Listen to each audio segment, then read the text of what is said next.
And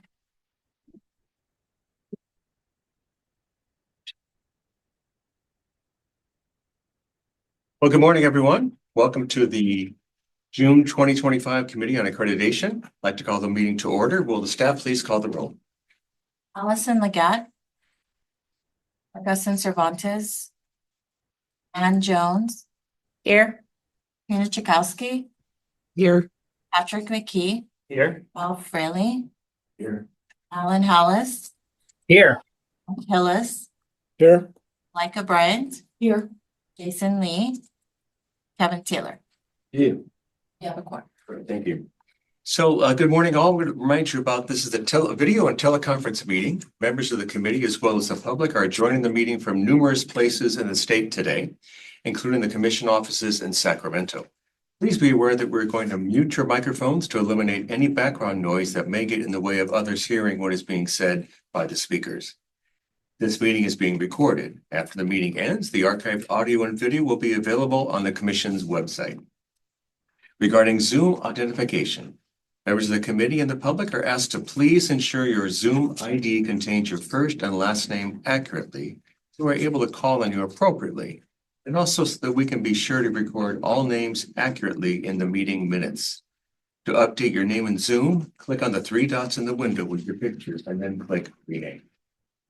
When it is time to take up an item, we will need a moment to move all relevant participants to panelist status so they can be seen and heard. Participants will need to turn on their camera and unmute once it is time for your item. Regarding commenting or asking questions, committee members, if you wish to make a comment, please use the raise hand feature, which is located at the bottom of the Zoom screen. Sometimes we may not see that, so if you just raise your hand, that would be fine too. Because we are a public body and must conduct our business in the public forum, we ask committee members to please do not use the chat feature except to notify us that there is a technical issue preventing you from hearing or speaking during the meeting. Regarding motions and roll call vote, when you make your motions, please state the motion in full so that there is no question what the motion is. In accordance with the Bagley-Keene Open Meeting Act, because this is a virtual meeting, all votes will be conducted via roll call. Just before the vote, we will remind everyone to be sure you are unmuted so that the recording captures your votes. If you're unable to respond via audio or video for some reason, you may, as a last resort, make your vote known through the chat function. The secretary will have to read your name and your vote when she gets to that part of the roll call vote, making it an official part of the record, and to make sure the public knows what the vote is. Again, this should be used as a last resort in the case of any technical difficulties. If you need to leave the meeting for any period of time, please raise your hand and let us know that we are sure to have a quorum at all times, and so the record can be accurate. Also, please do the same when you return to the meeting. Regarding public comment, members of the public wishing to provide public comment during the discussion of an agenda item will be given the opportunity to speak during the public comment period for each item and then at the end of the meeting. The committee chair will announce when the public comment period is open during the presentation of the agenda item and ask for anyone who wishes to comment to notify the meeting moderator as discussed. And here's the procedure for that. There are multiple public comment periods. During each agenda item, there has been time set aside for public comment only for those comments applicable to the specific agenda item being discussed. There will be an opportunity at the end of the meeting for public comment on all other topics. Please know that the COA members cannot respond or speak to topics that are not on the agenda. All public comment will be limited to 2 minutes. Participants who are attending in person. Individuals who would like to make comments during the meeting who are attending in person at one of the locations listed in the agenda will need to complete a public comment card to indicate what item they would like to speak on and to provide it to the COA member or in-person host at your location. When the co-chair calls for public comment, the COA member or in-person host at that location should indicate if they have received a public comment card, and the member of the public will be invited to speak. Participants via Zoom webcast. Individuals who are joining the meeting via Zoom webcast will need to check on the raise hand icon to indicate that you would like to speak on the item. Staff will notify the individual when it is their turn to speak by calling the name listed in their Zoom ID used by the member of the public when logging into the meeting. At that time, the individual will be prompted to unmute their microphone and will be able to share their comment. Individuals who join the meeting via the US toll-free number will need to press *9 on their phone to inform the meeting moderator that they would like to speak on the item. The meeting moderator will notify the individual it is their turn to speak by calling the last 4 digits of their phone number and will allow them to unmute their microphone. At that time, the individual will be prompted to press *6 and will be able to share their comment. There is also a time designated for general public comment at the end of the meeting. Any committee member have any questions regarding these protocols? All right, seeing none. First item is item 2, approval of the June 2025 agenda. Is there a motion to approve the agenda for the June 2025 meeting? Please remember to unmute your microphone when speaking. So moved. It's in its entirety. Just Oh, sorry. yeah, it's okay. I move that we approve the minutes of the COA meeting. You're doing the minutes or the? We're doing the agenda. Oh, sorry. It's okay. I thought we were doing the minutes. No, but that's why I want to make sure we We have the whole approve motion. the agenda of the June 2025 meeting. Got it. Thank you, Member Taylor. Is there a second? Second by Member Tchaikovsky. Michelle, will you please call the roll? Ann Jones, Aye. Katrina Kachowski, Aye. Rick McKee, Aye. Paul Fraley, Aye. Alan Hallis, Aye. Mike Hillis, Aye. Micah Bryant. Aye. Kevin Taylor. Aye. Great, thank you. Item 3 is the approval of the minutes of the prior meeting. Is there a motion to approve the minutes of the May 2025 meeting? It would be appropriate for any committee member not in attendance at that meeting to abstain. I move Member Taylor. that we approve the minutes of the May 15th, 2025 meeting. Thank you. So moved. Is there a second? Second by Member Hallis. Ms. Bernardo, will you please call the roll? Ann Jones, Abstain. Katrina Kachowski, Aye. Patrick McKee, Aye. Paul Fraley, Aye. Alan Hallis, Aye. Mike Hillis, Aye. Micah Bryant. Aye. Kevin Taylor. Aye. Great, motion carried. Now on to item 4. Item 4 is the co-chair and members' reports.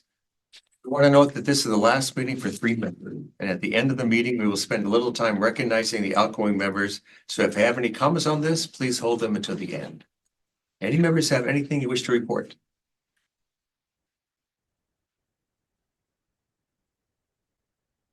I guess it's been a quiet month.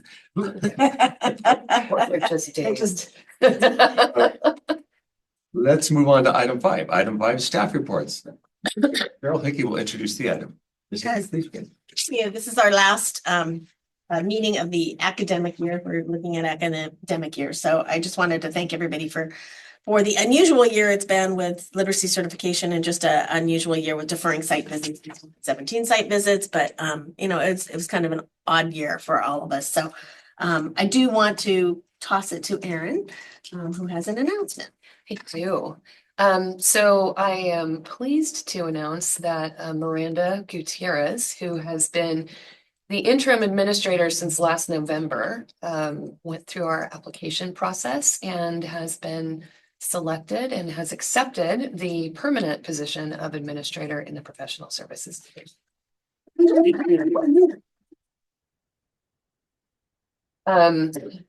We're very, very pleased to have Miranda join our admin team. She has been working so closely with Cheryl doing the literacy certification work in the last few months. And that's really been her main focus. And so we're looking forward to, for a variety of reasons, wrapping that up. And then allowing Miranda to kind of move on and bring her leadership skills. She has some excellent experience from prior to the commission, but she has been with us for 10 years. And we're just really happy to have her on board. And I think most of the administrators said we're really looking forward to learning from her, to have some new experiences and have her teach us a few things about how we can do things better, differently. Yeah, so we're very happy. I don't know, Miranda, if you would like to say anything. It's okay. I just put you on the spot. So No, just thank you. I'm really excited to the work ahead and of course, seeing the role outside of literacy. Happy to be here. So thank you. we're extremely excited and it's really well deserved. I mean, over the years, Miranda has been sort of the quiet, really, really competent person who really knows our work deeply. So we're thrilled to have her here. And she puts up with me every single day, going to her office 100 times a day about literacy certification right now. So she can handle me on that. She can handle me later. So yes, go ahead. Can I ask a quick question while we're talking about literacy certification? How are we doing? Because we're getting close to the end in terms of the deadline is rapidly approaching. Sure. Thank you for asking. We've been working really, really hard and institutions have been working really, really hard. So, and I know that this is summer break for a lot of institutions and they have been responding anyhow. So we are really, really thankful. We are putting forward, we had put forward 31 at the last commission meeting in April, and we have 81 right now going to the commission in an agenda item. We hope to have another, I don't know, 20 or 30 before, because we can add an insert before the commission meeting at the end of the month. A lot of the ones that are remaining are close. They're on their second, or third round, and so they're very close. But we hope to have it pretty much wrapped up by the August commission meeting. Miranda, you're in it with me too. So Yeah, same thing, just working really closely with institutions who are close, helping them get everything submitted so we can add it to the agenda, and just thank you to everyone. And, just a shout out to our staff, our consultants, who work really, really hard. Really, it is the primary focus of what we're doing right now. Rosemary, Wren, and Roxanne and Miranda have been holding constant office hours. We've been holding one-on-one office hours with any institution who has questions. So, and we've been working with them, to try to figure out how can we make them meet this part, or what do they have that meets this part that we just need to see better, those kinds of things. So we're getting there. And we're making a lot of progress right now. So Thank you for that work again. It is much appreciated by the program sponsors in the field. The support has been phenomenal. It's a great deal of work for program sponsors. But fully acknowledge that it's probably even more work for you because of the volume of institutions submitting. So thank you. of course. Also, and I failed to mention all of the reviewers we have from the field. Yeah. They are amazing. And we have a couple of superstars. I'll even say Karen Webster from CSU Stanislaus, and I think Pacific Oaks. She has feet in both worlds, but just phenomenal. She comes back time and time again to help. So it's been really fantastic. So my other mention, because it's the end of the year, I wanted to just acknowledge the people who helped make this meeting actually happen. So Cheyenne, just a shout out to Cheyenne over there, who has been working really hard. She does a lot of our annual data system updates. She answers all the questions from institutions who are submitting their documentation or their data for the data system that we rely on for accreditation. But it also helps out with these meetings. So Cheyenne, thank you for all that you've done this past year, and moving into this space. This new building has had its challenges. And then of course, Michelle, who none of this would ever happen without. Michelle does all of the agendas, all of the communication with you guys. The logistics, everything for the new programs, the program status, working with the institutions to, if they want to go inactive or withdraw a program. She's been the go-between on that. All the letters that go out after the meetings to formally let institutions know what the action was of the COA. So just want to really acknowledge those two. And then he's not in the room, but I wanted to say thank you to Vince Taylor of IT, because of all the issues we've had here moving into this new building and every meeting seeming to have its own new challenges. I wanted to thank our IT staff for that as well. We give a round of applause. Yeah. Everybody. And the rest of the IT staff, they've all been very, very helpful. So I don't know, Kara, do you have anything that you want to share? Nothing from the grants world. Okay. And then Erin, anything else from you? Legislative wise or budget wise? Legislative, I'm like, do I bring up the legislative? So it's June 13th. Obviously, quite a few things are sort of coming to a conclusion. Things are moving. We're hoping that a budget will be approved on time. It seems from what we're hearing that things are going pretty well in terms of negotiations between the governor and the legislature. So hoping to have a budget signed on time. If this budget is passed the way that it's written, including all of the trailer bills, the way they are written, there are going to be a lot of concessions in place for people that still need to pass RECA. I don't want to go too deeply into that here. There will be a whole rollout package. We're working with Pearson to be ready, again, if things pass the way they are, to pull those levers as quickly as possible, and allow those candidates to have some additional options there. So we're watching that very closely. In addition, there are a couple of positions in the budget that we requested. So we're very grateful the Department of Finance has seen fit to say yes to that. So if that passes that way, we will be able to bring on a couple of new consultants to hopefully help us with some work on the administrative services credential standards in the coming next year and beyond that.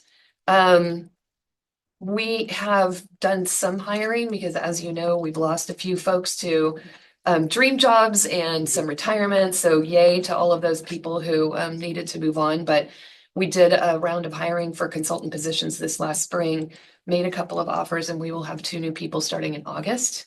So the August meeting, hopefully we'll have some introductions for you of these wonderful folks. We're really looking forward to bringing them on. A lot of skills between the 2 of them. They're going to be great additions.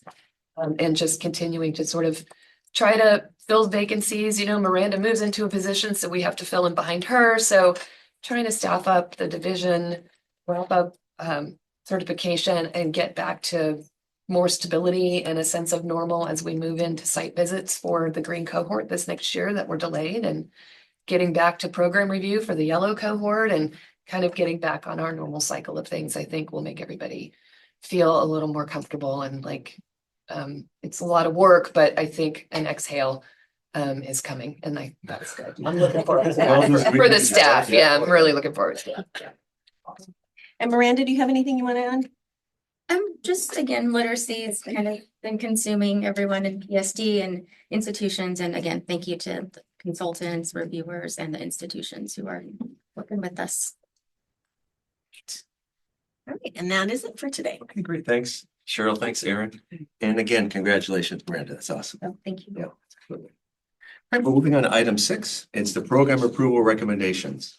For program approval, this section is for action, and there are 5 institutions with 5 programs for approval.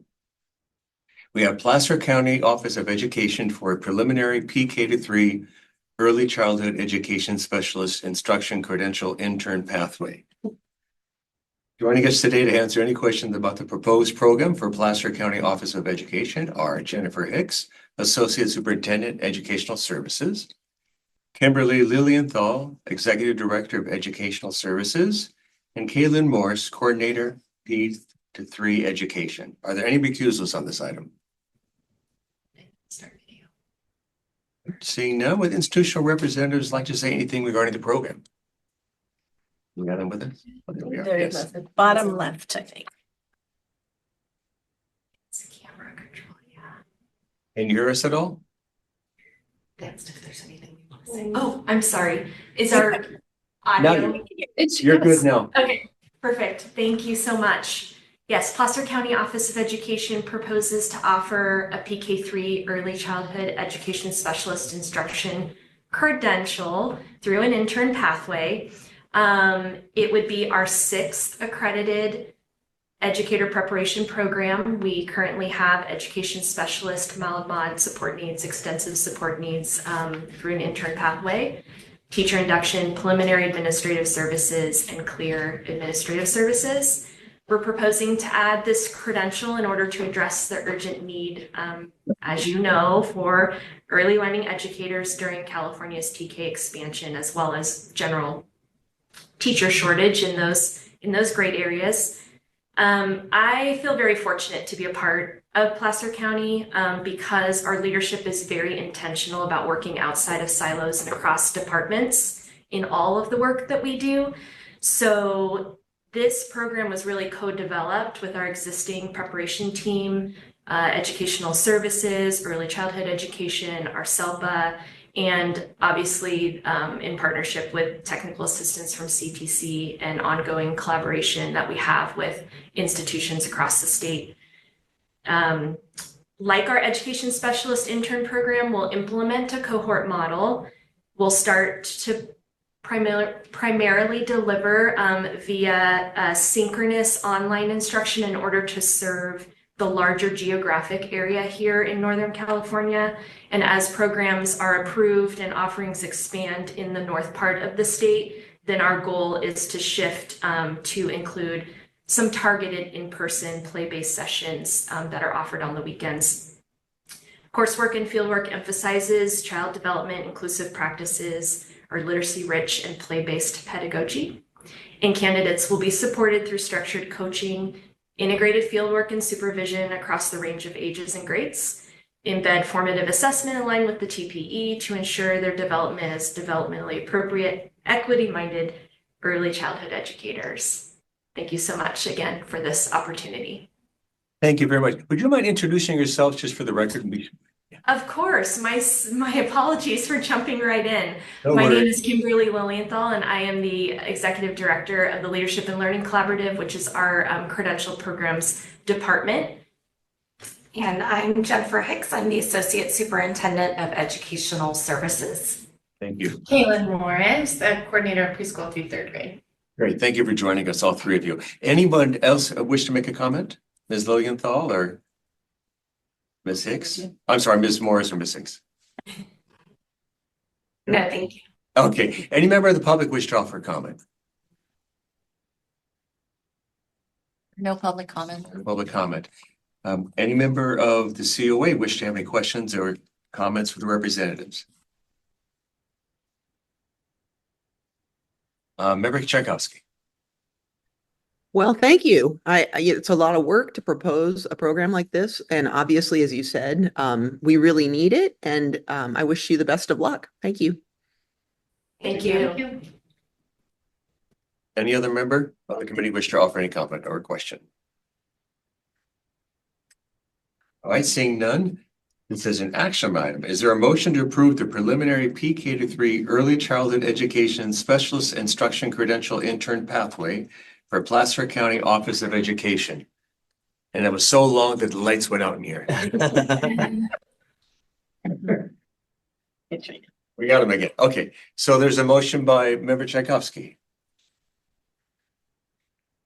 Oh, you have to do it again. I wish I could just rewind, but here we go. I move that we approve the preliminary PK-3 early childhood education specialist instruction credential intern program for Placer County Office of Education. All right, so moved. Is there a second? Second by Member Jones. Any further discussion? All right, Ms. Bernard, will you please call the roll? Ann Jones, Aye. Katrina Tchaikovsky, Aye. Patrick McKee, Aye. Bob Fraley, Aye. Alan Hollis, Aye. Mike Hillis, Aye. Malika Bryant, Aye. Kevin Taylor. Aye. Motion carries unanimously. So thank you, Ms. Hicks, Ms. Lilienthal, and Ms. Morris. Congratulations. Thank you. Thank you so much. You're welcome. All right, have a great day. Thanks. Bye-bye. Next, we have High Tech High Graduate School of Education, adding preliminary administrative services credential. Joining us today to answer any questions about the proposed program for High Tech High Graduate School of Education are Dr. Kelly Wilson, Dean, Francis Henderson, Program Director, and Haley Murgison, Chief of Staff and Operations. Are there any recusals on this item? All right, seeing none, will the institutional representative wish to say anything regarding your program? Yes, thank you so much. Good morning, everyone. Thank you so much for having us here. I'm Frances Henderson, the program director at our wonderful institution, and happy to share a little bit about our proposed program. I'm also joined by our dean, Kelly Wilson, and Haley Murgison, who should be at the bottom of your screen. So I'd like to first publicly thank our amazing team, Charity De La Rosa, Brittany Quinones, Melissa Daniels, who are instrumental in supporting the submission of our proposal. I'd also like to thank our advisory board, which is composed of California education leaders from across the state who are directly connected to schools and districts in California and students and families. Joseph Davidson, Joanne Sith, John Bosselman, and David Troutman. They really supported the collaborative design of our program, and it would not be where it was today without them.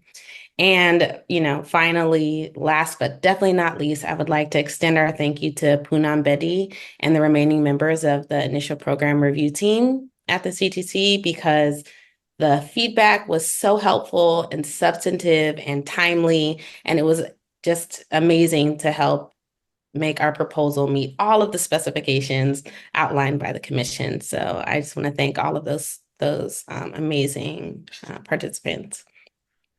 We would like to, No, sorry. please. I'm No. almost, yeah. No, you're fine. You're fine. Okay, we'd like to express our gratitude to the IPR committee. Thank you for your help and your feedback. And we're very, very proud as we bring forth this past program proposal for your consideration today. We already have a master's in educational leadership program, and our alumni have asked us year in, year out, please, please, please offer an administrative credential. And so this was really spearheaded from our alumni who were like, please, please offer this. And the program has been thoughtfully designed to really foster education leaders that prioritize students, families, teachers, and is aligned with our CAPE standards. Our fieldwork experiences are directly connected to our coursework, and we are so proud of the sort of comprehensive program that we have thought up. And pending our program approval, we will offer 2 tracks, a 10-month option for the credential only, and then a 20-month option that includes a master's, which addresses the sort of various needs of teachers across the state of California. And we hope to continue our work with education leaders who are prepared to enter California schools equipped with the tools necessary to support all the levers in schools which impact student outcomes. So we're very grateful for your consideration today, and we're appreciative of any questions that you may have for us. Thank you. Thank you, Ms. Anderson. Dr. Wilson or Ms. Murkison, would you like to offer any comment? No? All right, thank you. Any member of the public wish to offer a comment? No public comments. Right. Any committee members have any questions for the representatives from High Tech High Graduate School of Education? Member Tchaikovsky. Well, thank you. Thank you all for being here. And in the time that I've been a member of the COA, I've been consistently impressed by the way the High Tech High programs give us the potential to imagine new ways of doing things. I mean, we're always trying to innovate across the state. Obviously, this is California, and we're not interested in repeating the wheel, but when High Tech High comes up on the agenda, there's always something that is not done anywhere else. And I really appreciate the time that you put into putting this proposal together. One example is the flexibility and the thoughtful alignment of your master's and the credential program. They're not the same. They serve different needs, as you've said. You're making it possible for different groups of people to get what they need. And the very close relationship that your programs have with classroom instruction, to me, is kind of at the heart of all of the proposals that you bring forward. So I think that has a lot of potential to inform how we learn from you moving forward. So thank you for innovating yet again. Thank you. Thank you, Member Tchaikovsky. Any other committee member wish to offer a comment or a question? All right, seeing none, this is an action item. Is there a motion to approve preliminary administrative services credential for High Tech High Graduate School of Education? Member Hallis. I move to approve the preliminary administrative services credential for High Tech High Graduate School of Education. Well done. Thank you. Is there a second? Second, Member Tchaikovsky. Any further discussion? All right, Ms. Bernardo, will you please call the roll? Ann Jones, Aye. Katrina Tchaikovsky, Aye. Patrick McKee, Aye. Paul Fraley, Aye. Alan Hollis, Aye. Todd Hillis, Aye. Malika Bryant, Aye. Kevin Taylor. Aye. All right, motion carries unanimously. Congratulations, Dr. Kelly, Ms. Anderson, and Ms. Murkison.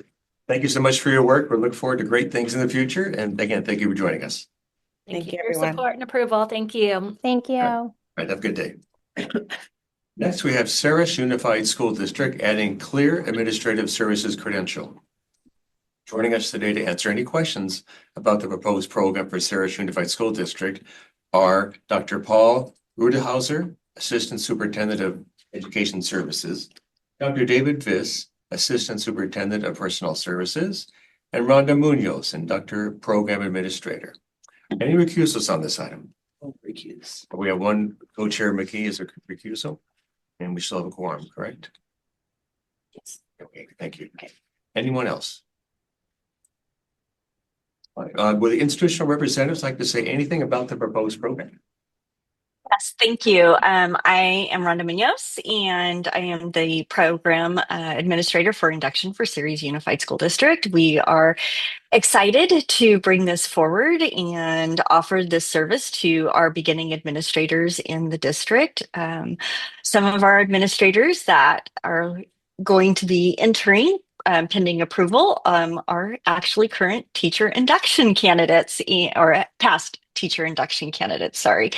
And they've always asked, like, when Siri's going to offer their clear administrative services credential so we can just kind of keep it all in. And we know the support that the district has offered, and we want to continue that. So we're very excited to do that. And I just wanted to thank a couple of people as they supported us through this process. So first of all, my assistant superintendent, Dr. Paul Rudehauser, our assistant superintendent of personnel, Dr. David Viss, and the various task administrator coordinators that I've consulted with, Las Banas and other ones throughout the state as I gathered information and really put some thought into the development of this program, of course, with my advisory board and our other educational thought partners through our advisory board.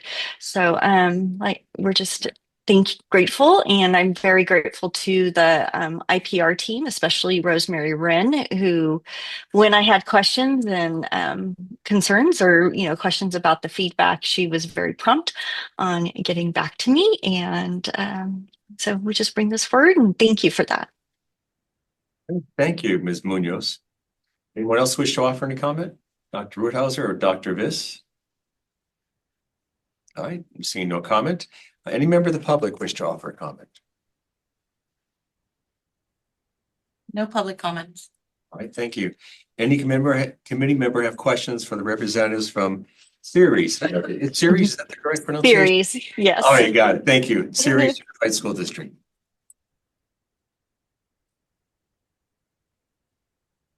See any committee member with any question or comment? All right, at this point, is there a motion to approve clear administrative services credential for Ceres Unified School District? Member Jones. Okay, let's see if I can manipulate these screens fast enough to get this done. Okay, I move that we approve the clear administrative services credential for Ceres Unified School District. Thank you, Member Jones. So moved. Is there a second? Second by Member Taylor. Any further discussion? Ms. Bernard, will you please call the roll? Ann Jones, Aye. Trina Chakowski, Aye. Patrick McKee. Oh, sorry. Bob Fraley, Aye. Alan Hallis, Aye. Mike Phillis, Aye. Malika Bryant, Aye. Evan Taylor. All right. Motion carries unanimously. Congratulations. Yeah, thank you for Thank joining you. us. Yeah, you bet. Thank you, Dr. Rudehauser, Dr. Viss, and Ms. Munoz. Thank you. Thank you. Good luck moving forward. And just as a note, we have co-chair McKee has joined us once again. We now have California State University Chico adding pupil personnel services, school social work. Joining us today to answer any questions about the proposed program for California State University Chico are Maya Isla, LCSW, PPS, Meka L. Klungfert Morano, and I'm sorry if I'm butchering your name, not my intent, Master of Social Work, Program Director, and Lena Correa, Pupil Services and LCSW as well. Any recusals on the item? Seeing none, would the institutional representatives like to say anything regarding the proposed program? Yes, thank you. So we propose to offer a pupil personnel services credential in school social work, and pending approval, this is the culmination of dozens of years of advocacy from our local community to offer this, and many years of fine-tuning our submission. So we very much thank the IPR team, Miranda and Roxanne specifically, and our partnership with the College of Communication and Education at our university and the Education Preparation Providers Unit here. We're in a rural area, and this is very much desired by our MSW students currently and alumni. So we're very excited to be included in this process. Thank you. And just for the record, which are you, Maya? I am Maya. Okay, thank you. Anyone else there wish to offer any comment? No, we're just really grateful to be here. Thank you for joining us. Any member of the public wish to offer any comment? No public comments. All right, no comment. Any members have a question for the representatives from Chico State? Member Hallis. Thank you for this proposal. And as you mentioned, the need in the community. What type of cohorts or size enrollment are you anticipating off the jump? We have been discussing this. We actually just had a meeting with the College of Professional and Continuing Education. So our anticipation is 20 off the jump. Our current MSW cohort, Mika, how large is that usually? We have about 130 to 150 students per year.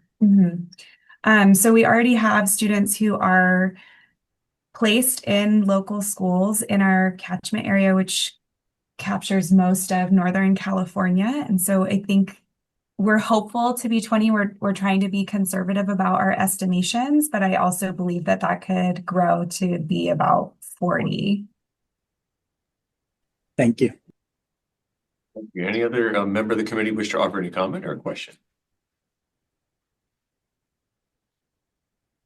All right, seeing none, this is an action item. Is there a motion to approve pupil personnel services, school social work for Chico State?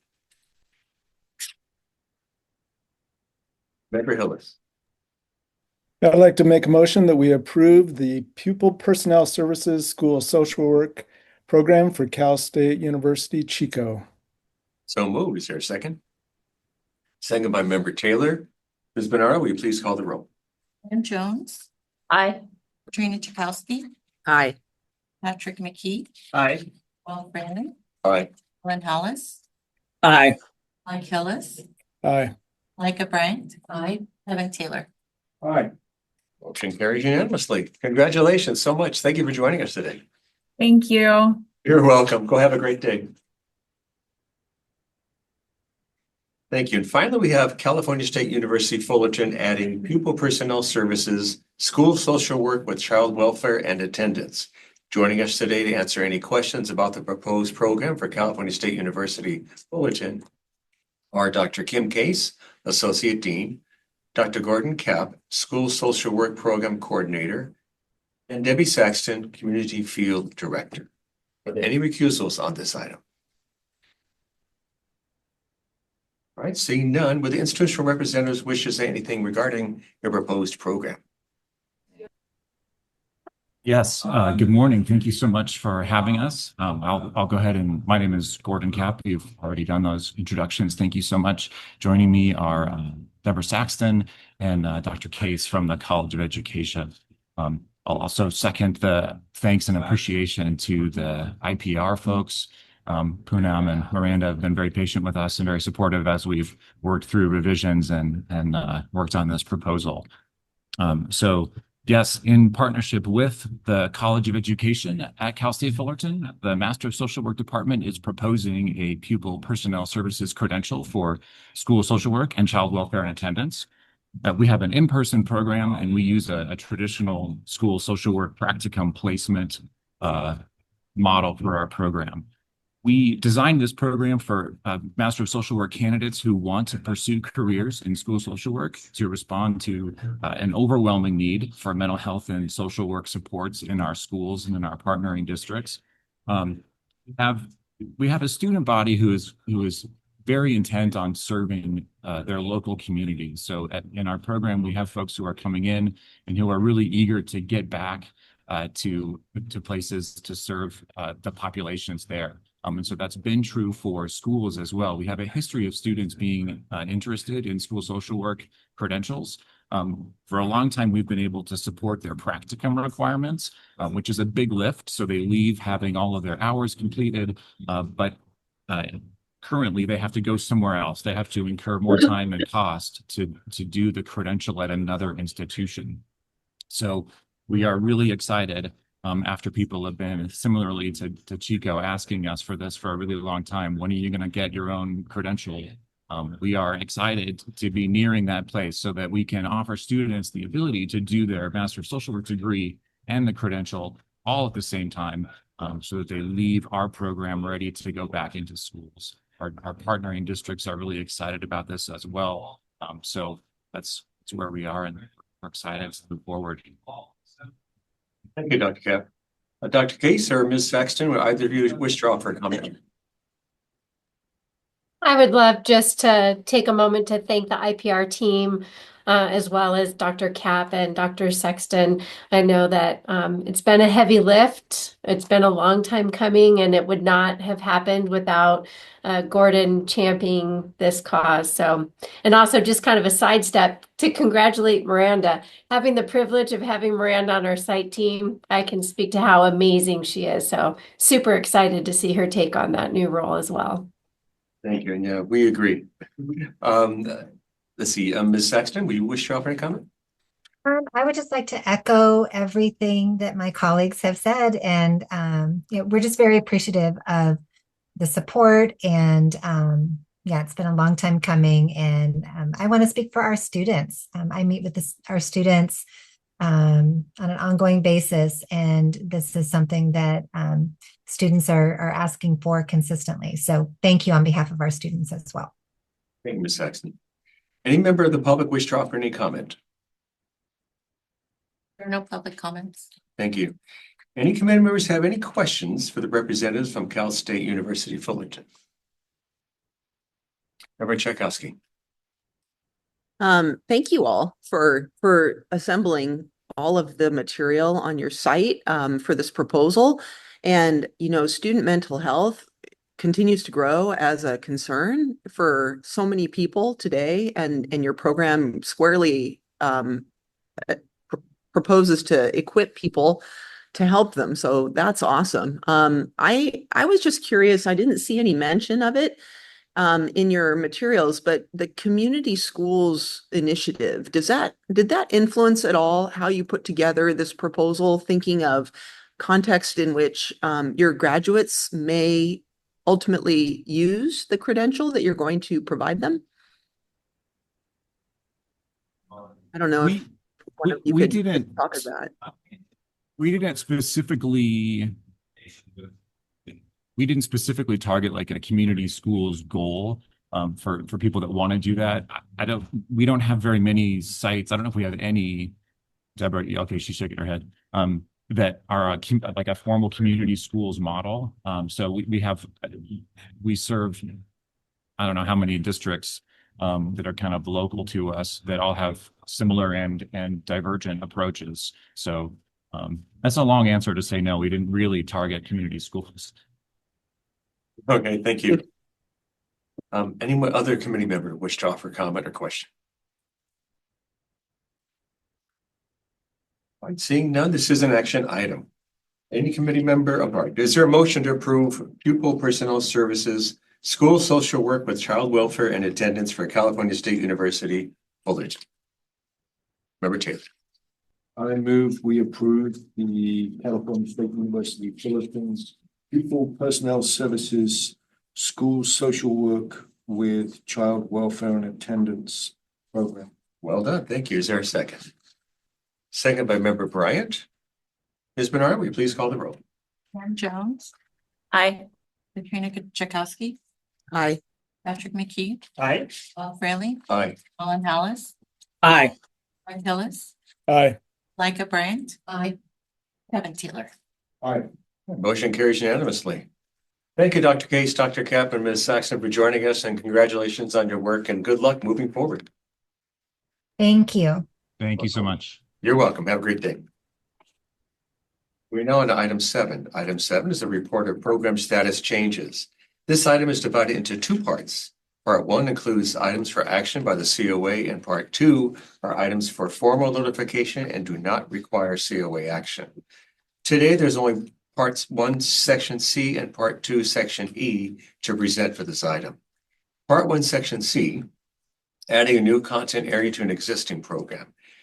This is for action. There is one program sponsor requesting to add 1 new single subject content areas to their existing single subject programs. Joining us today from Loyola Marymount University, we have representatives Dr. Annette Puwan Hernandez, Academic Program Director, Teacher Education Preparation and General Education, Traditional Pathway. That's a lot of work. And Dr. Keisha Chin Gooseby, Academic Program Director, Teacher Education Preparation, General Education, Intern Pathway. Here to answer any questions you may have regarding the proposed preliminary single subject in dance. Would the institutional representatives, would you like to offer any comment? Hello, everyone. Good morning. Annette here. It is a lot of work, but we enjoy what we do for the sake of our students, as we all do, right? But no, thank you for this opportunity. I am Annette Puwan Hernandez, and my colleague Keisha Chin Gooseby is here as well. We tag team our programs, so Keisha works with our intern resident candidates, and I work with all of our traditional candidates, including undergraduates. This has been about a 2+ year process, but we're very excited to officially be here. We have worked very closely with our dance department and colleagues there. They have launched a new major called Dance and Pedagogy that will have a teacher preparation pipeline path, which is why getting approved for dance is very critical for us. And we have graduate students as well that, since dance became its own credential, have been very interested in having that as an option. So we put forward to you the work that our colleagues have very carefully put together in hopes that we can make that a reality today. Keisha, I don't know if there's anything you'd like to add. Okay. We're good. Okay. Any member of the public wish to offer any comment? There are no public comments. Okay. Any comment or question from any committee members?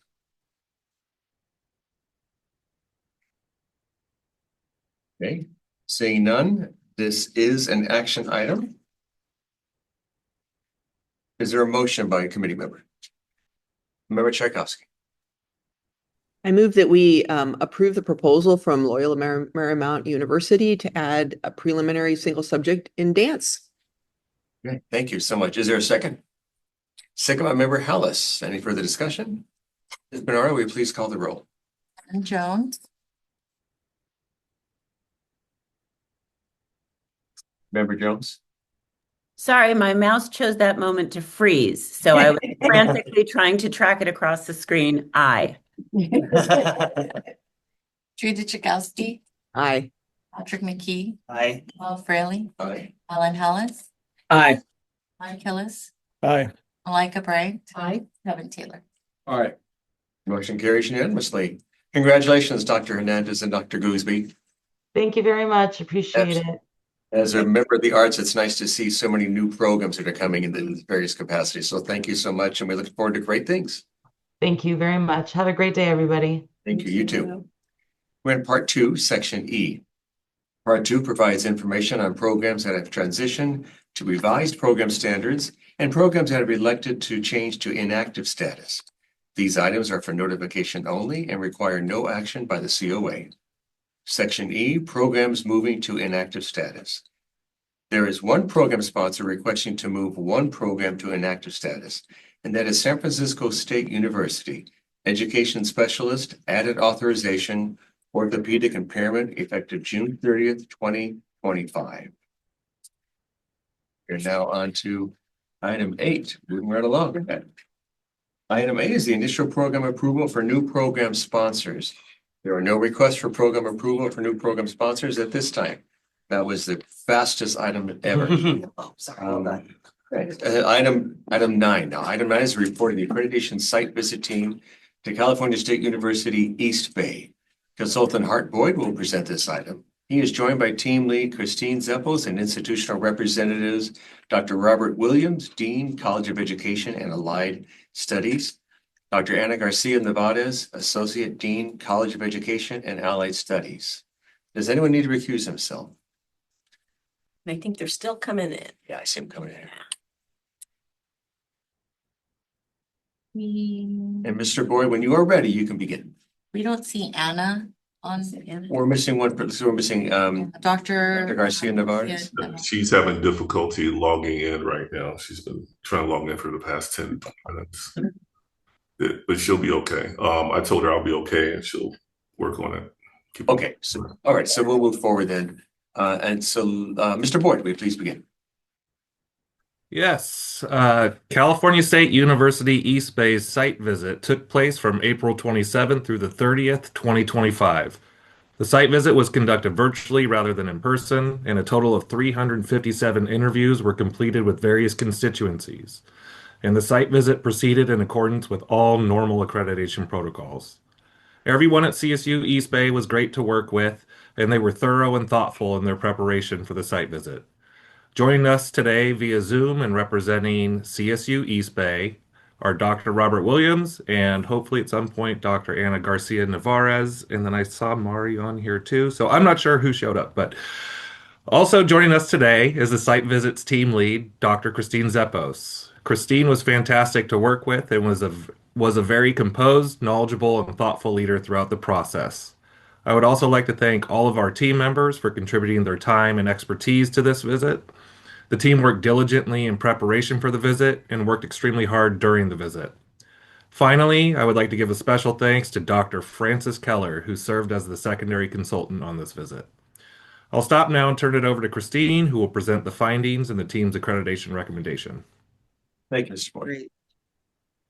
Thank you so much, Hart, and a special shout out to Hart and Francis, who jumped on the visit partially way through as there were consultant changes. So that's never easy, and they made it seamless, and we're just so wonderful to work with.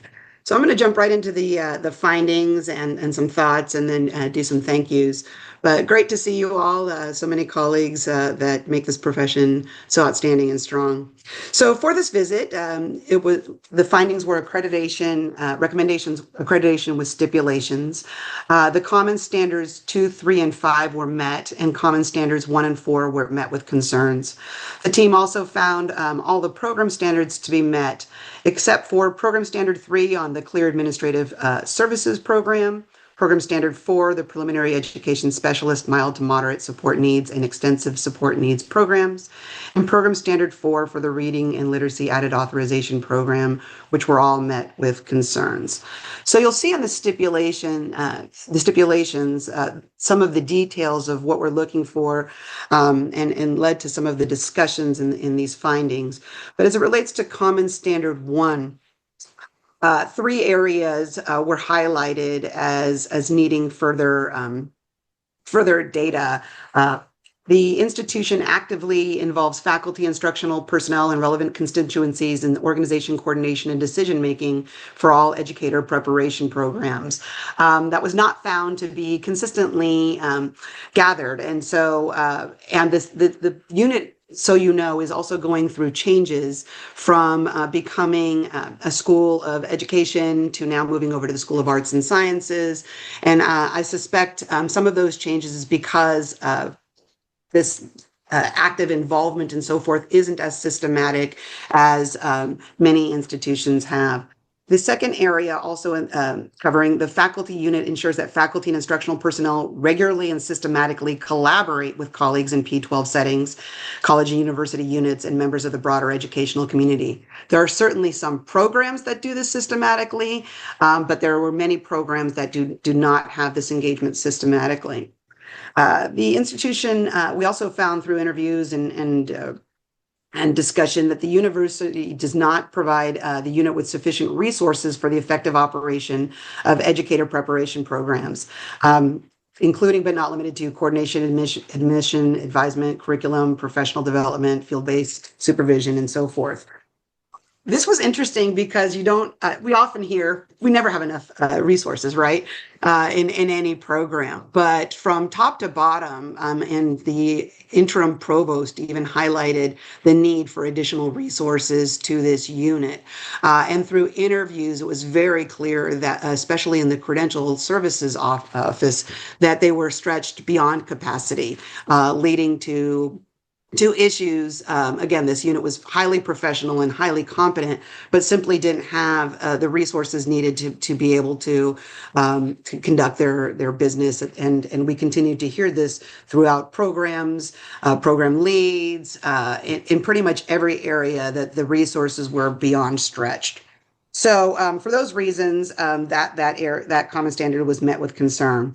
The other area was common standard 4, and in this particular area, we found that the regular and systematic collection of data, analyzing that data and using candidate completer data, as well as reflecting on the effectiveness of the unit, were found to be inconsistent. It's a program, it's a unit that collects data, but does it collect it systematically, and does it do the reviews systematically for efforts of continuous improvement? And so that was an area highlighted by the team as well. The program standard areas in the Clear Administrative Service Credential Program, there was found to be, with the program providing ongoing training to refining coaching skills. There was some evidence of this, but especially in interviews with those that needed to be getting the coaching, that there was inconsistency of how that was occurring. So certainly an area that we were not able to triangulate the data and find that that was consistently met. With the preliminary education specialist mild to moderate support needs and extensive support needs program, there was finding that the appropriate information to access guide and support candidates in meeting program requirements was also inconsistent. There was data and there was areas where there was guidance, but in interviews, the candidates were and the completers were unable to show where that support was provided. So it may be given, but it certainly wasn't getting to the students or to the candidates in the ways that were meaningful to them. And then in the reading and literacy added authorization programs, looking at there was needed to be evidence that the candidates work well with individuals and small groups at various levels, early pre-K and the intermediate 4th grade and up. And so those two different levels was not evident. So we recommended a progress report to you all. And knowing that there was a shift, especially a shift in leadership, a shift in the unit, we did discuss, does it need to be a revisit? Does it need to be more than just a 7th year report? And it was very clear with the leadership of both Dean Williams and the transition to new leadership, the institution really showed a keen interest in making these changes, not only making them, but making them quickly, making them thoroughly, wanting to be able to do this at the highest level. So there wasn't a hesitation from the team that these areas wouldn't be addressed. And so there was great confidence from this team that these are areas that need to be shored up, that needs to be addressed, but there was no lack of confidence in the ability and the desire of the institution to make these changes. So I would like to thank the team. This was a veteran team to be able to work with Kristen Stout, Joanne Van Baxel, Kitty Fortner, Stephanie Cerventi, Mel Spence, Eugenia Mora Flores, John Errett, and Veronica Escoffrey Reynolds. Again, truly a veteran team, wonderful to work with, and they really did dot their I's and cross their T's and did some fantastic work. I have to highlight again our consultants, Hart and Francis, guided us along the way. There were some complexities in the visit early on with some technology and some show rates, and they helped guide us seamlessly and could not have done this without their exemplary work. And then finally to the unit and to the CSU East Bay community on the whole. They were always very forthright, always very responsive to any ask that we had. Special thanks to Dean Robert Williams, Ana Garcia Navarez, and again, the program leads and the faculty. And it was a great community to get to meet. And certainly the responsiveness of the unit to be able to get us what we needed was always quick and to great ability. So with that, I'll pass it over back to you, Hart, I guess, and then happy to answer your questions afterwards. Thanks. I'm going to toss it back over to Bob because I think Bob's going to take the mic now. Yep, that sounds good. Thank you, Dr. Zeppels, for the very detailed report and also the recommendation. We also want to acknowledge that we have 3 more members from the institution that we are fortunate to have joining us. We have Catherine Hayes, Greg Jennings, and Shady Rochadell. Did I say that correctly? Shadi or Shady? Shadi. All right, thank you. All right, any member of the institution wish to offer any comment? Yeah, I'll start, and I don't toss it any others if they wish to speak. Good morning, everyone. I'm Rob Williams. I'm the Dean of the College of Education and Allied Studies here at Cal State East Bay. Hopefully you can hear me okay, yes? Yes. Good, great.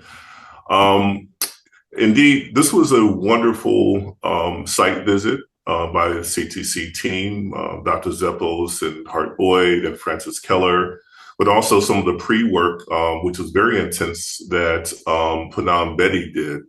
And I would call it intense in a really wonderful way because she, in some ways, was my associate dean that I needed in charge of accreditation. So she really got everyone, every single program in shape. And the feedback was thorough, it was deep, and it really helped, I think, the reviewers be able to do their job without having to ask for more and more information. So I really want to express my appreciation to Panam Betty for her pre-work on this. Also, what we found is indeed after 5 years post COVID, yet somehow or another, we had some technology issues on day one, which was shocking to all of us because we thought we knew what we were doing, but we fixed it. I am also very impressed with 357 interviews. That feels like a wonderful knockout the park, in my opinion. I knew that we were going to have hundreds of people show, but you never know until it happens. So I'm really pleased with the incredible support from the education community, our constituents, as well as our board members throughout the entire Bay Area and frankly, the state of California. And lastly, I want to just acknowledge the folks on the screen who are 3 department chairs, Dr. Hayes from Educational Leadership, Dr. Rochendale from Teacher Education, Dr. Jennings from Educational Psychology, and Dr. Mari Gray, who is also a professor within the Educational Leadership Department.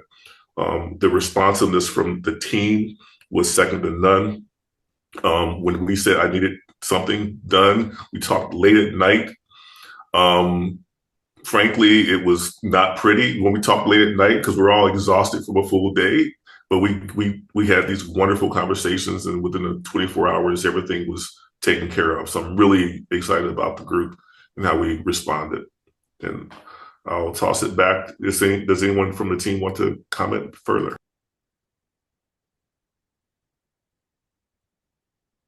I don't think so. Okay. Thank you, Dr. Williams. And the turnout is incredible, and it definitely speaks to the involvement in the community and the level of interest within that community as well. So thank you for mentioning that. Any member of the public wish to offer any comment? No public comments. Thank you. Any additional discussion from COA members? Any questions, comments? Co-Chair McKee. First of all, I want to commend you in reading the report, the praise that your candidates had of your programs. I think if I remember correctly, it's like 80% effective, highly effective on the confidential survey that the CTC provides at the completion. That's huge, as well as the praise throughout all the reports. So 357 people coming in, you never know what they're going to say, but with such a high number and such a high praise, it is to be commended. I think just as Dr. Zeppos has shared, the theme kind of was the resources, I think, and the financial supports throughout, sufficient resources. I kind of read that in some ways there's programs that are enrollments increasing. In some ways it was decreasing, kind of like in different areas. So my question and wondering is, I saw that there's a desire to support with financial resources. So what's some maybe that action for support for resources that will be seen in the fall? Yeah, I'll respond to that. So just, I guess part of it is that I want to just give you context. For 8 consecutive years, Cal State East Bay has had declining enrollment across the campus. But at the same time, teacher education and educational psychology, we've actually been able to have more applications than we had slots for. So we have actually had fewer resources across the university, but as of right now, we have bent the curve for the entire university. And we are now beginning to see an upward trend in undergraduate, which is, a large percentage of our student population and our money. Consequently, they've also, I should say, in addition, what they've also recognized is how these large graduate programs and credential programs are actually key to our growth on this campus. And it took a while for them to recognize that once we showed them the numbers, which are extraordinary. So starting this fall, on the continuing education side, we will have, I believe, 7 cohorts, about 35 to 40 students per cohort in teacher education single subject online, and another 4, I believe, on the state side, and 1 multiple subject cohort. The plan in the next year, because of just the clear demonstration that these programs can produce students, is in the 26-27 year is to, as much as we can handle, move those single subject programs to the state side, funded on that side, because right now they're kind of self-support.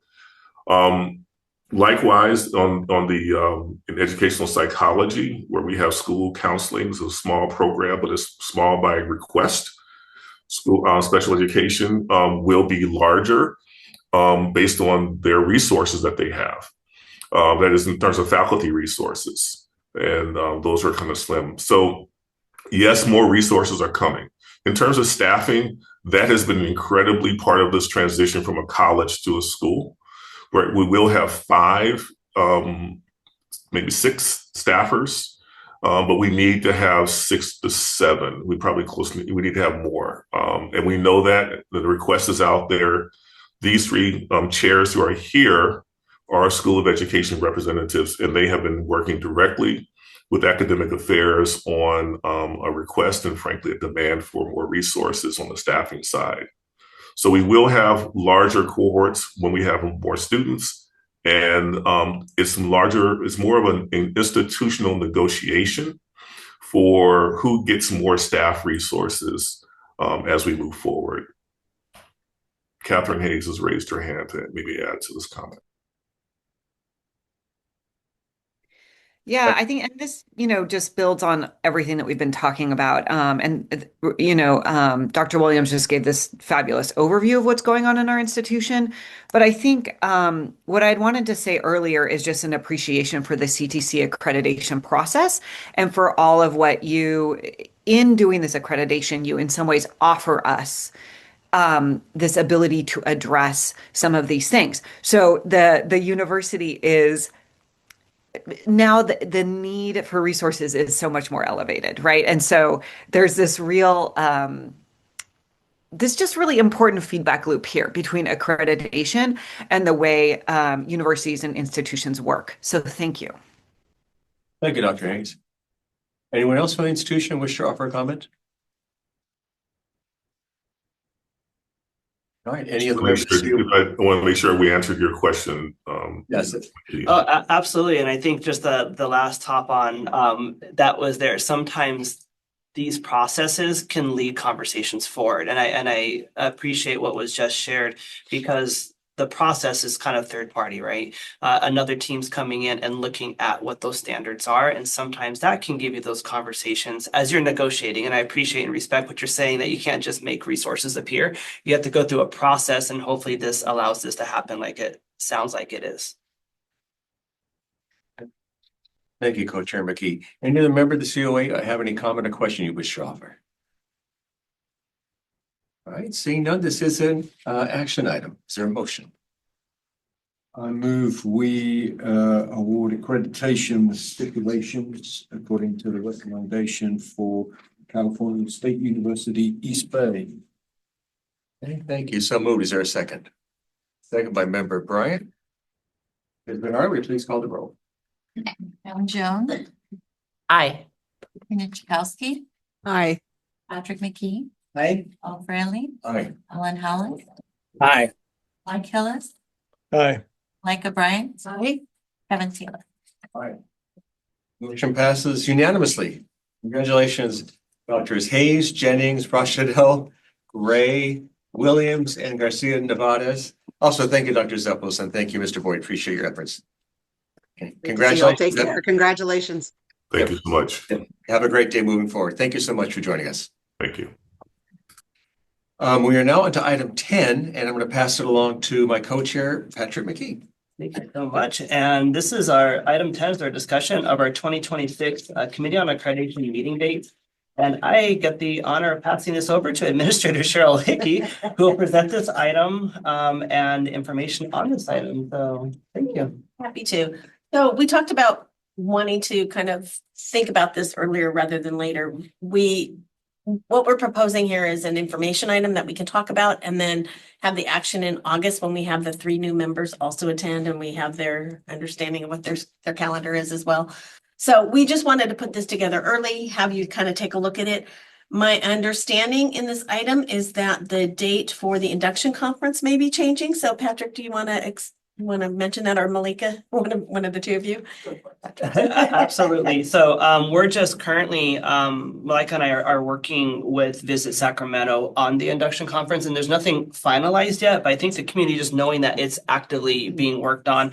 And so there are some proposals out that was going to be at the end of January, and actually it's going to move potentially closer to like January 12th through 15th, if I have that correct. 11th through 13th. 11th through 13th. Yes, in that range there that week. Okay. And we are open if we need to keep the end of the week still for Committee on Accreditation. We're not taking it off the table, but just the awareness that there's something that is in the works. But for the public that's watching, no contracts have been signed, so don't book tickets yet.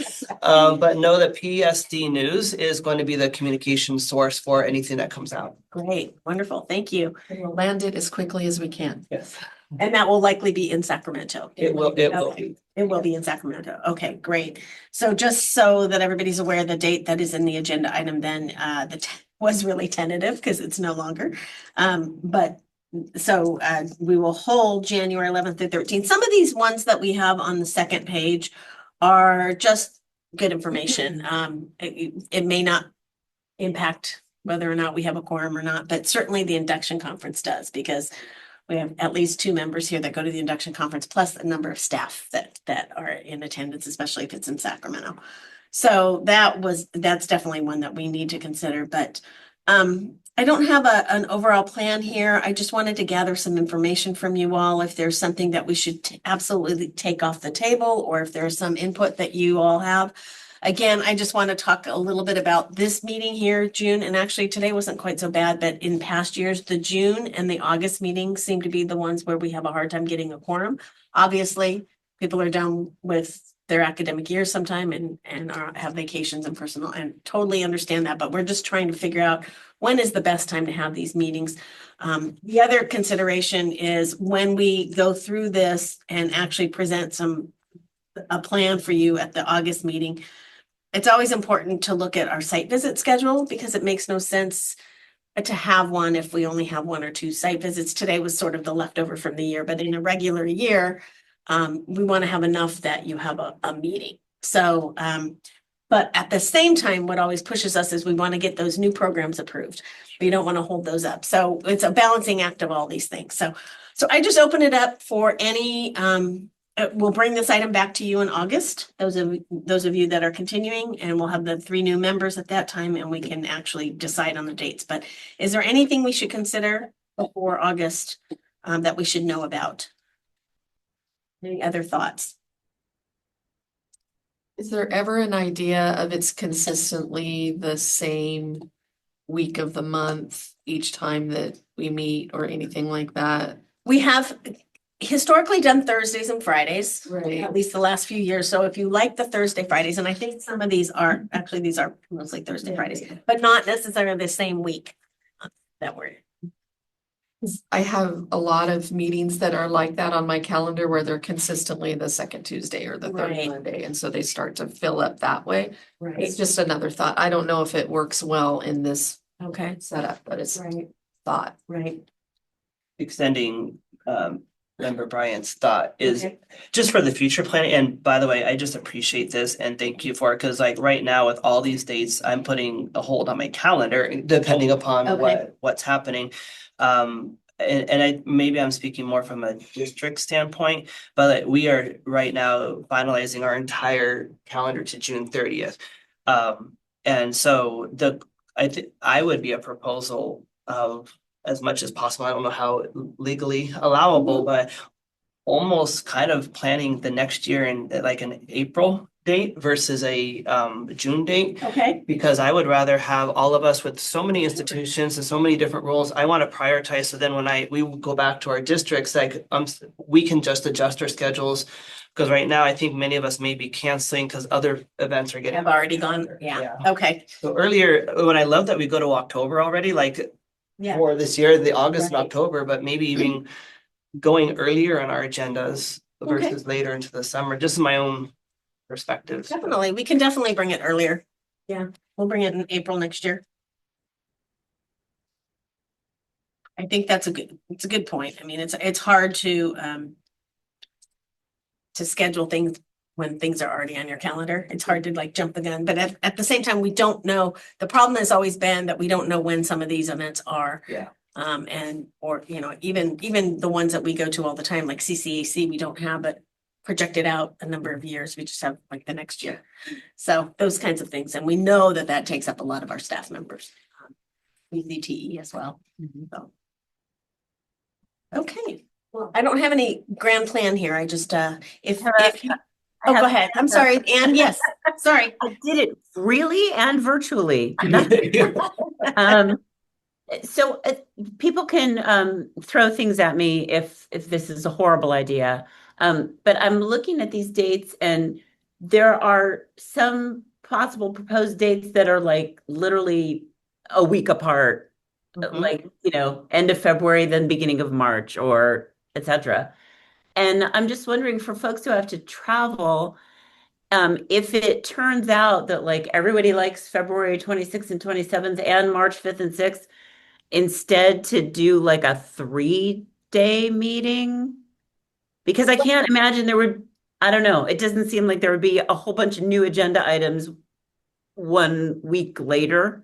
You raise a really good point, which is last year, we put these dates on here as sort of available weeks, but it's almost like a progressive thing, because if you choose a date late in February, then we do not want you to choose an early date in March. It would have to be a later date in March or April, because as you said, there wouldn't be anything to bring to you. So that it's almost like we have to do the first one and then the second one and then the third one. Yeah. And thank you for bringing that up. I forgot about that challenge.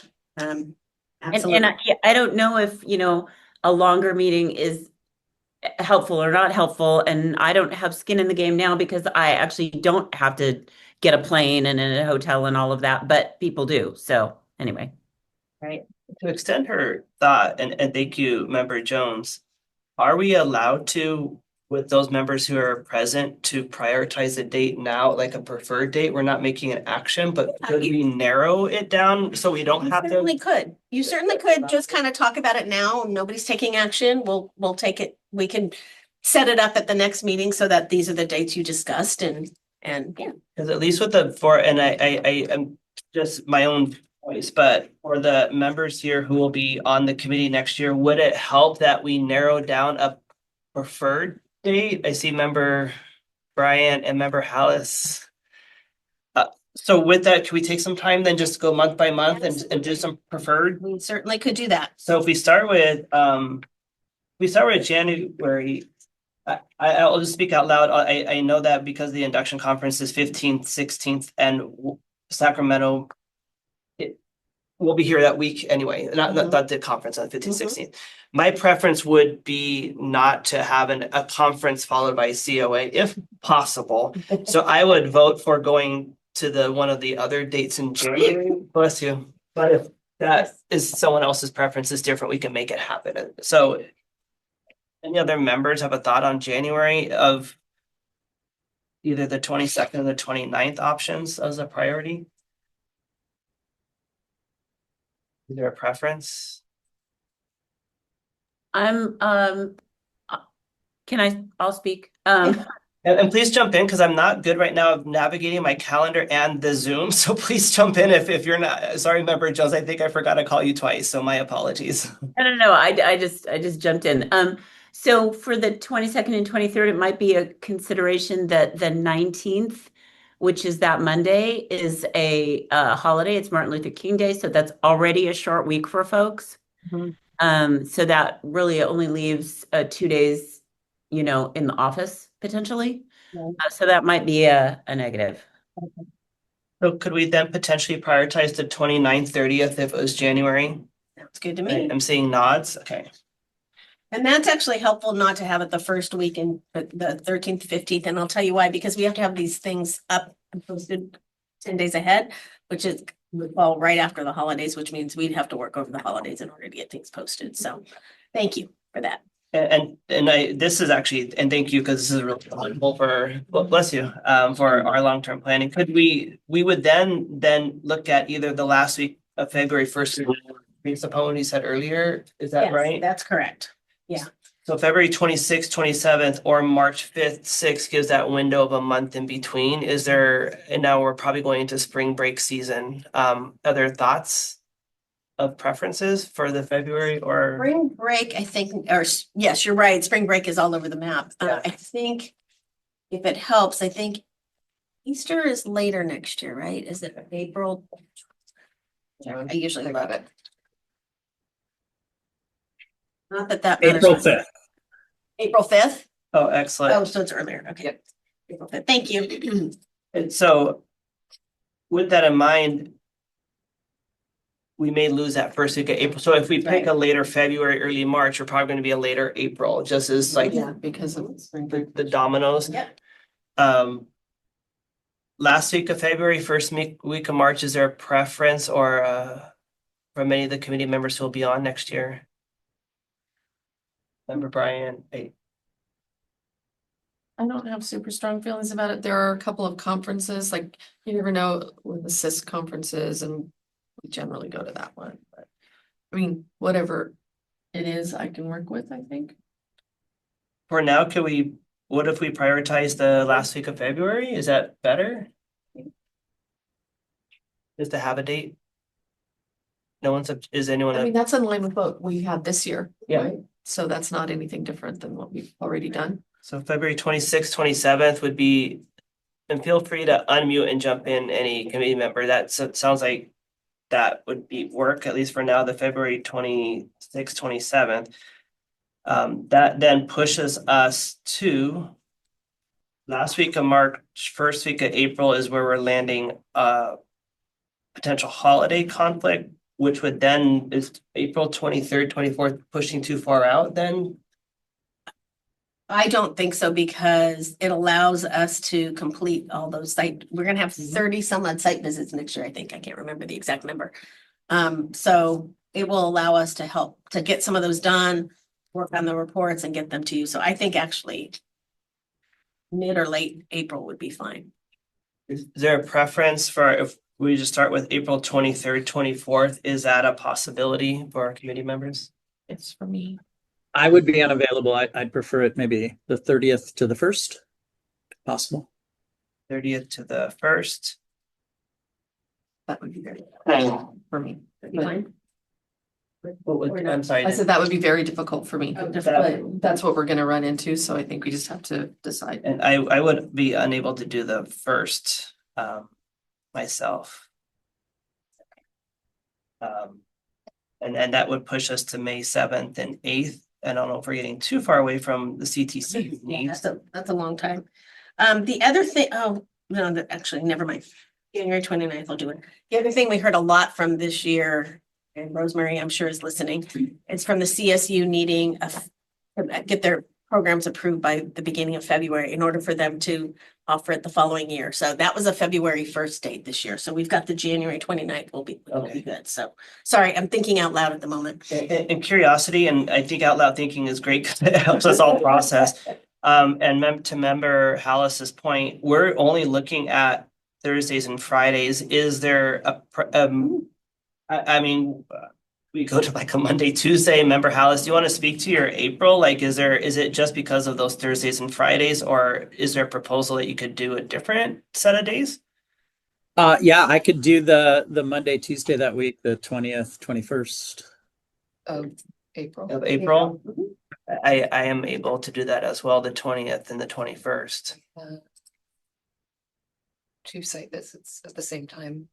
And I only bring that up because staff tries to be on hand for those, but it should be fine. Yeah. 2 is not bad. 2 is not terrible. Member We had Jones, 4. member. We had 4.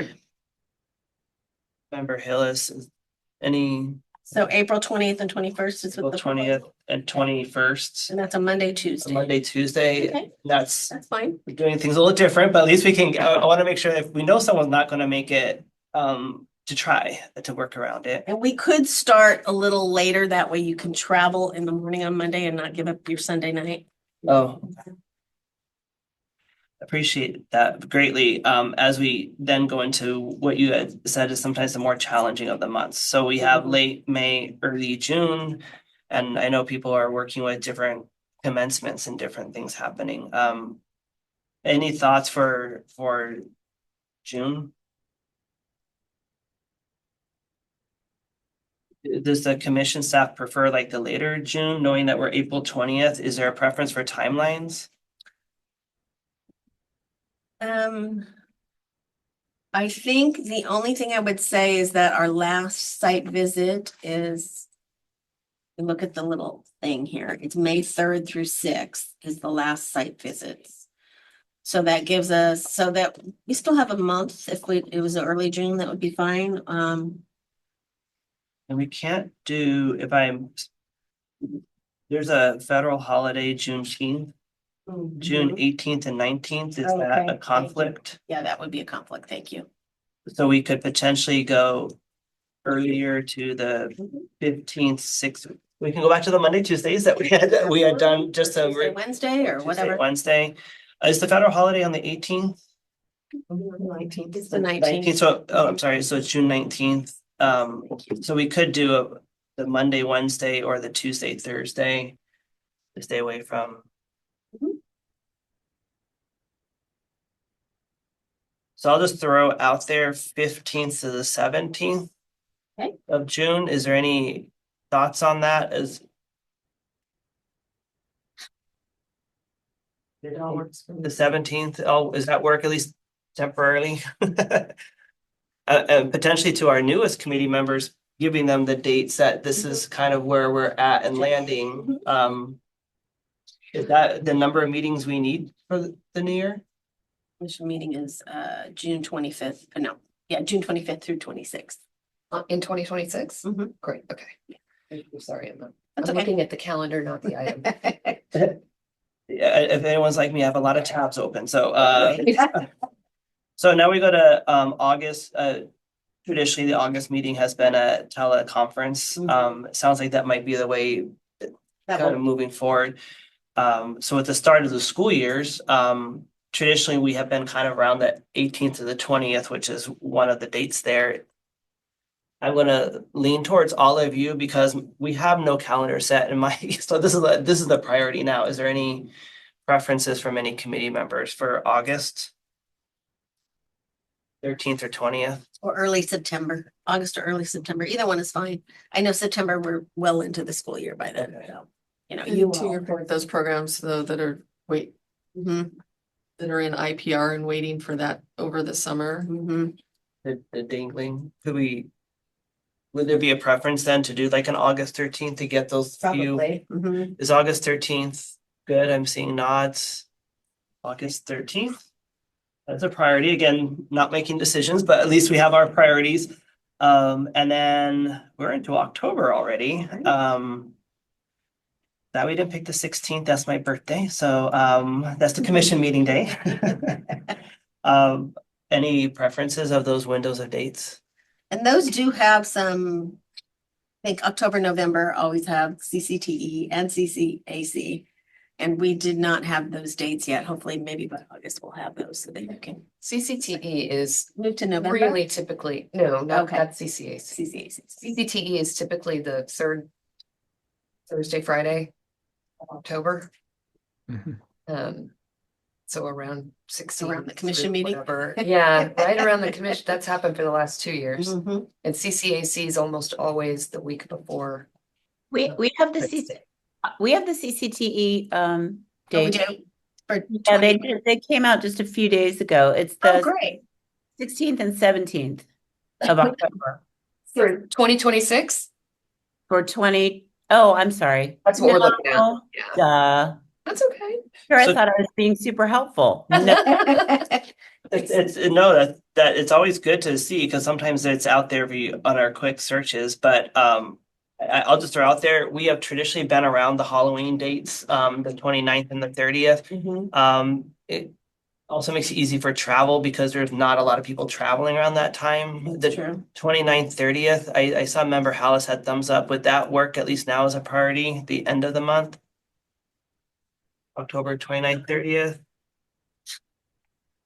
And that gets us through potentially October, and then I just appreciate you being open to earlier, but to all of our committee members, that was pretty streamlined. Yeah, that was good. So we will write this up and we'll put it before you in August, and we are having the orientation for the 3 new members next week, so we will also have them look at their calendars and come up with a good plan for you next meeting. Excellent. Thank you. Is there anything additional considerations for this agenda item from any committee members or staff? I know nobody else has something to offer. Thank you, everyone. It's nice to know that we can go back and hold only specific dates on our calendars at least for now, tentatively, until we make that final decision. And so item number, we are now moving to public comment. No, before public comment, we have Yes. So before public comment, we have a presentation of certificates we have some outgoing committee members.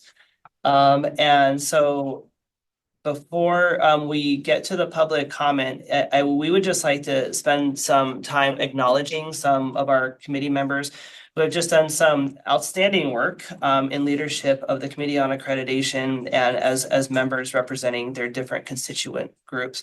And in support of our with the CTC staff, we want to acknowledge publicly Kevin Taylor, Jason Lee, and Robert Freely.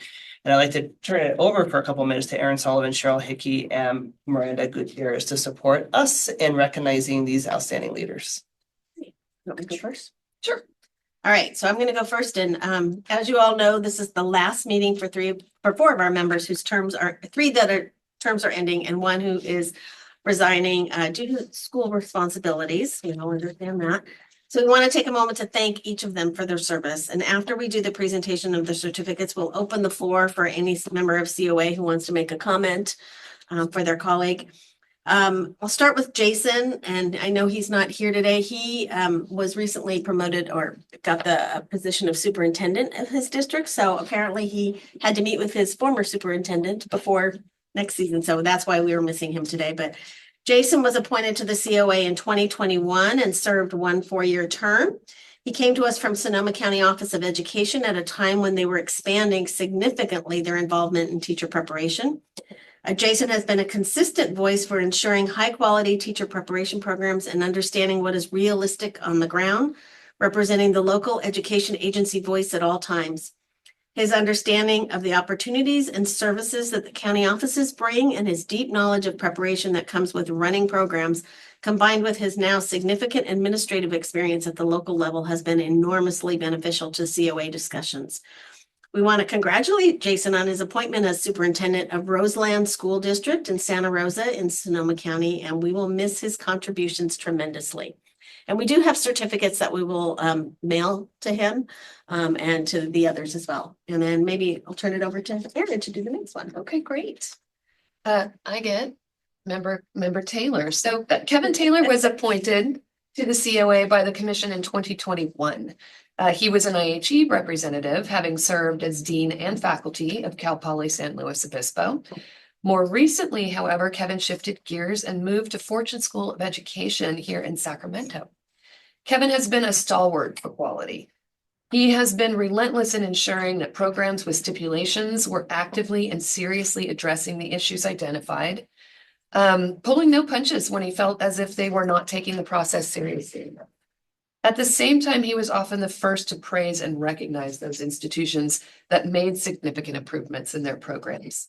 His commitment to public education and public higher education, particularly the CSU system, is evident at all times. We thank Kevin for his years of service to the COA and for ensuring strong accountability in our system. Miranda. Great. So I'm going to go on to Katrine Kachowski. So Katrine was first appointed to the COA in 2018, has served almost 2 terms, short of a year. She's represented practicing teachers and mentors in PK-12 schools. Katrine has significant responsibilities at her school and therefore is passing the torch a bit early. As a COA member, Katrine has demonstrated deep knowledge and understanding of teacher induction and how teachers develop over time to push programs harder, and has gotten them to do more with the minimum reflected, more than the minimum reflected in the standards. Like Kevin, it was not hard to see Katrine's deep commitment to quality preparation and accountability and to the K-12 kiddos, as she often called them. These were apparent in every meeting that she attended and was the thread connecting all of her comments over the years, regardless of programs or issues being discussed. Her insight and suggestions for programs to consider will be deeply missed. Thank you. All right, and lastly, we have Bob Frelly. So Bob was appointed in 2017 as a representative of private IHE and soon became co-chair. He has served as co-chair every year since, I think, and I think sets the record for the longest serving co-chair of COA, despite the limitation of 2 terms set in the procedures manual that the COA keeps voting to suspend in order to elect you as their leader, one of their co-chairs. Bob is known for being fair and measured with the institutions and programs before the COA, always keeping the agenda moving forward in an efficient manner. Bob is like the benevolent parent who has a way about him that lets institutions and programs with significant issues know that COA is here to help, that this is a growth process, and that they can come out better and stronger on the other end of the process, and that if they do the right things, candidates will be better prepared and PK-12 students will be better served. Bob's leadership skills, thoughtfulness, kindness, and yes, his humor, usually music themed, has been much appreciated by all over the years, and he will be greatly missed. So with that, we will present you with all the certification of appreciation that I think Michelle has for your many years of service on COA, all of you. And we're sorry that this meeting is a virtual meeting and you can't all be here in attendance, but since we only had a few agenda items, we couldn't justify the cost of bringing everyone together. So thank you all for your service. It's been a real pleasure working with all 4 of you. And yeah, we're going to miss your comments and just all the contributions you've made. So with that, I'm going to pass it to Patrick and you can open it up.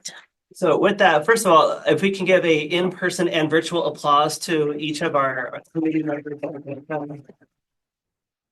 for all of their support and leadership. And we are going to make sure we give everyone an opportunity for any comments they would like to make. So if you could please use the raise your hand feature so we don't miss out on anything you'd like to share. I'd like to jump in first, just a couple extensions of appreciation. First of all, to Member Taylor for your leadership.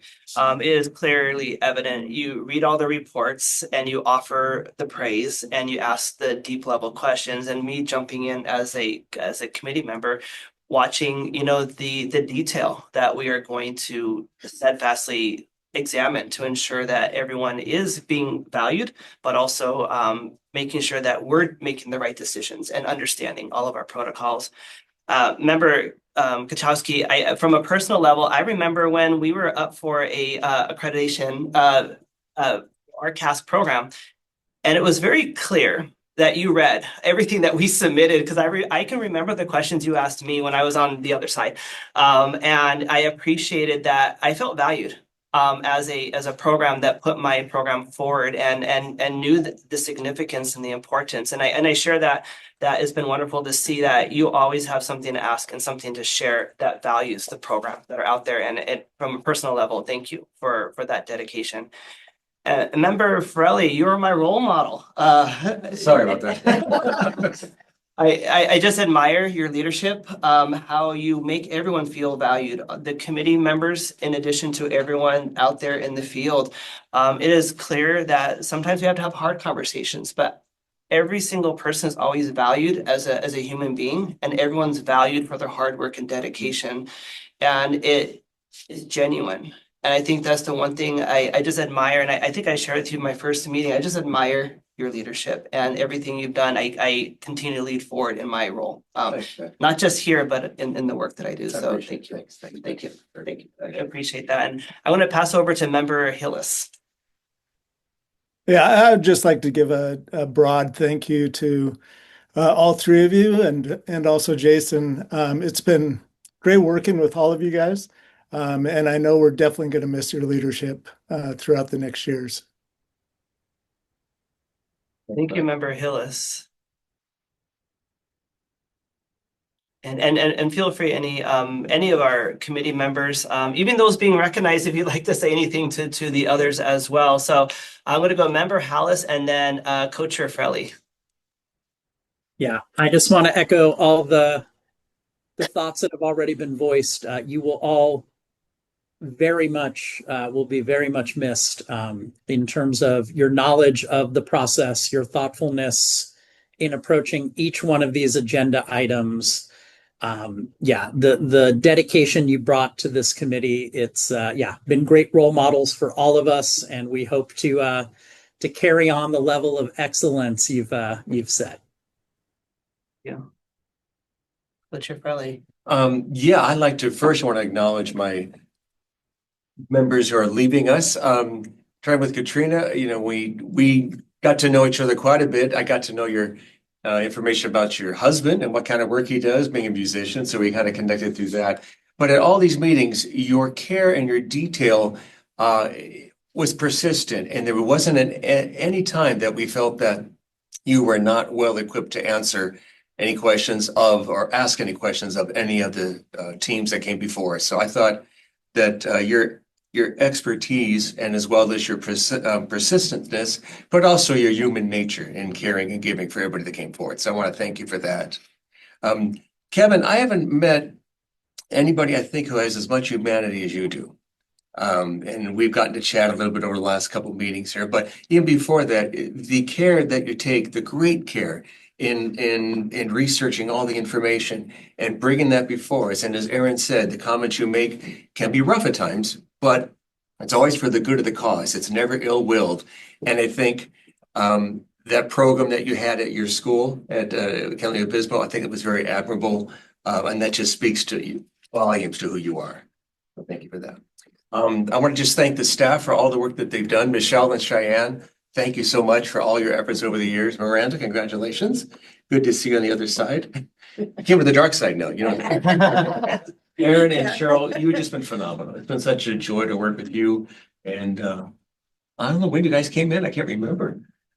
It's been a while, but I mean, you've been the stalwarts all the way through this process. And I really can't thank you enough for being supportive to us and the work that we've done. And I want to thank all committee members before that have come before us. And I've done work with, I think, the last 15 years, I've done different things with the CTC, and I'm going to miss everybody. This has been, for me, the highlight of my professional life, because we all do things for the good of the cause. And while the membership changes, the mission does not. And I think it's that steadiness that we all bring to the table, the expertise, and again, wanting to do well for everybody who's been with us. And I've learned from every one of you. My co-chair is Anna Moore. It was Marty, right? Marty Martinez and Katrina and L. Patrick. So I've learned from all of you along the way, and there hasn't been a time that I walk away from this meeting being grateful for being part of the process and having you as colleagues. So thank you all, and good luck to you in the future, and stay in touch. Thank you. Thank you so much. We have member Bryant and then member Taylor.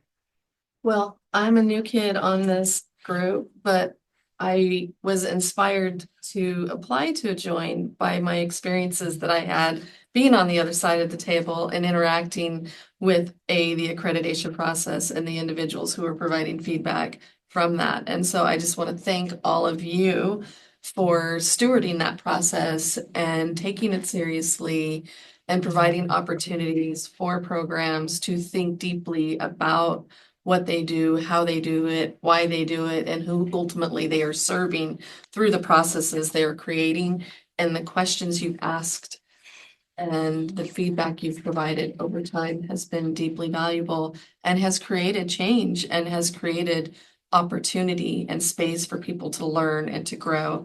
And it's been a real pleasure to watch that and observe that and see the impact in our communities. So I just want to thank you for that. Member Taylor. Thank you. Yes, Katrine, been a privilege to serve with you. Thank you for your thoughtful analysis and contributions to all the meetings I've been a part of. It's been an honor to serve with you and great admiration for the work that you've done. Thank you. Bob, oh my goodness. I'm going at it. I'm not staying. I'm sorry. I'm not. I can't imagine being on the COA without Bob's leadership. Your leadership in the time that I've been on the committee has been phenomenal, and a deep admiration for you, your contribution through your work as part of the committee, and your leadership while I've been on the committee. Thank you so much for all that you've done, and good luck in the future, and good luck to the committee without you. They're losing a stalwart leader. Thank you to the CTC staff for all that you have done to support me and my work as a member of the committee and the role. Congratulations to Miranda. Super excited, Miranda. When we had our last big site visit at Cal Poly San Luis Obispo, she was assigned to us as a staff member. She was absolutely fabulous and gave me a real insight to the important role that staff play from the CTC as you go through those site visits, which are a massive feat of organization and a huge look at everything you do. And big shout out to all my committee members out there. It's been great to serve with you all. And Bob mentioned a couple that have since left when he said Marty Martinez. I was like, oh yeah, that's right. I miss Marty. I'm going to miss all of you, and thank you for your support and collaboration over the years. Thank you so much. And member Czachowski. I got to take my hand down for the last time. Yeah, thank you for all the comments, and Bob, thank you for getting my name right. A+ on that. You must be a musician. Well, I would just like to recognize the experiment that is the COA and is the CTC, and frankly is the state of California. You know, this process, this peer-driven review of programs, the alignment of evidence to standards is objective and it's factual, and it's based on a process that is designed to build things. And right now, that's what we need. We need a system that's about making things better and building and learning from one another.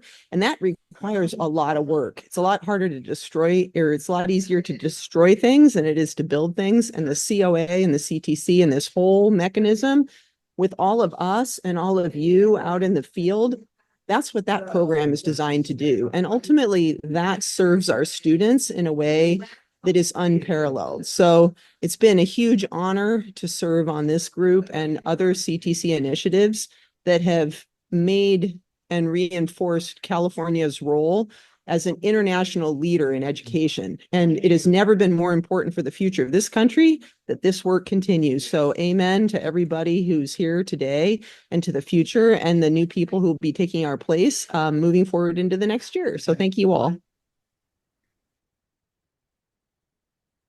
Pause to make sure everyone had an opportunity to speak. And while we do this, Ms. Hickey shared a little bit earlier, there's going to be the onboarding and training of some new staff members. And I think what I've seen modeled by all of our current and those COA members who are leaving and those who are continuing is kind of like the spirit of the COA.